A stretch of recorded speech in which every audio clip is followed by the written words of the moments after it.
means that nobody will ever forget that genocide was committed. As we wrap up, investigative journalist Allan Nairn, the compensation end of the trial, what you feel needs to be done now. You have covered this throughout these decades.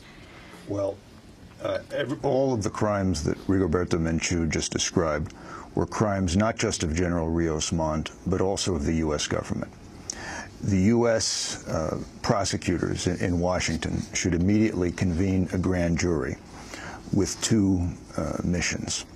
First, coming to the aid of the Guatemalan Attorney General, who has just been ordered by the court to investigate all others involved in Ríos Mondt's crimes, by releasing all classified U.S. documents about what happened during the slaughter, which U.S. personnel were involved, providing to the Guatemalan Attorney General a list of all Guatemalan Army officials and security force officials who were on the payroll of the American CIA, and then proceeding to issue indictments against U.S. officials who acted in the role of accessory or accomplice to the crimes for which Ríos Montt has already been convicted.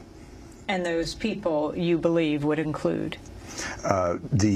The top officials of the Reagan administration who made the policy. President Reagan is deceased, but his top aides, including Elliott Abrams and many others, are still alive.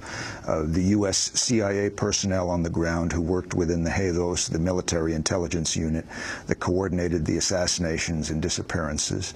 The U.S. military attachés who worked with the Guatemalan generals to develop the sweep and massacre strategy in the mountains.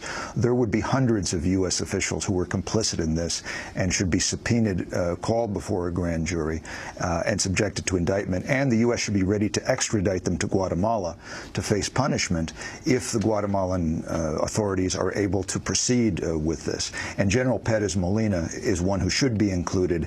And Pérez Molina himself was is among those who was on the CIA payroll.